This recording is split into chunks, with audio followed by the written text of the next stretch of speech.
میرے نبی نے فرمایا کہ سورہ یاسین قرآن پاک کا دل ہے، سورہ یاسین قرآن پاک کا دل ہے، اور ہمیں معلوم ہے کہ جس سے بھی دل لگی ہو جائے یا جس کا بھی دل لے لیا جائے، موہ لیا جائے، تو پھر اسے سارے کام کروانا آسان ہو جاتا ہے۔ جو قرآن پاک کو لے لے اور چاہے کہ اس کی ہر چیز کے اندر خیر میں حاصل کر لوں، تو اس کی صورت کو یاد کر لے، سورہ یاسین کو۔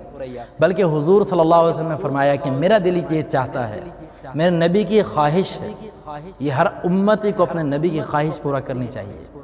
کیا فرمایا میرے نبی نے کہ میری یہ خواہش ہے، میرا یہ دل چاہتا ہے کہ میرے ہر امتی کے دل میں سورہ یاسین ہو۔ اب خود سوچیں، جو حضور صلی اللہ علیہ وسلم کی خواہش کو پورا کرے گا، اللہ رب العزت اس کی خواہشات کو پورا نہیں کریں گے کیا؟ تو ہم سورہ یاسین کو یاد کریں، جب بھی سورہ یاسین کو پڑھیں اسی نیت سے کہ میں اس کو حفظ کروں، تو جو سورہ یاسین کو پڑھے ہر روز کی ایک آیت یاد کرنا شروع کر دیں، صرف ایک آیت۔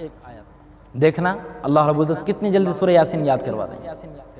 اور میرے نبی نے فرمایا کہ جس نے صبح کو سورہ یاسین کو پڑھ لیا تو شام تک وہ سکون اور آرام پائے گا، اللہ تعالیٰ سارے دن کے کاموں کے اندر اس کے معاون اور مددگار ہو جائیں گے۔ اور جس شخص نے شام کو سورہ یاسین پڑھی، حضرت ابو ذر رضی اللہ عنہ نے آپ صلی اللہ علیہ وسلم سے نقل کیا، جس نے شام کو سورہ یاسین پڑھی اس کے سارے صبح تک کے کام اللہ رب العزت آسان فرما دیں گے۔ تو سورہ یاسین پڑھنے پہ ایک اور میرے نبی نے فرمایا کہ جو سورہ یاسین پڑھتا ہے تو اسے 10 قرآن پاک پڑھنے کا ثواب ملتا ہے۔ جو سورہ یاسین پڑھتا ہے 10 قرآن پاک 5 منٹ میں 6 منٹ میں سورہ یاسین آرام سے پڑھی جاتی ہے، تو 10 قرآن پاک جتنا ثواب اللہ تعالیٰ نے خزانے کھول رکھے ہیں اپنے انسان کو لینے کے لیے۔ کوئی میرے سے مانگے لے، اللہ تعالیٰ عطا کرنے والے ہیں۔ تو ہم صرف 5 منٹ کے اندر 10 قرآن پاک کا ثواب حاصل کر سکتے ہیں سورہ یاسین کو پڑھ کر۔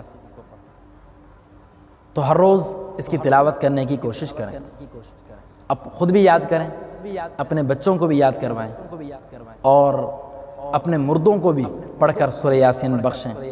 اللہ تعالی ہم سب کو توفیق عمل نصیب فرما دے۔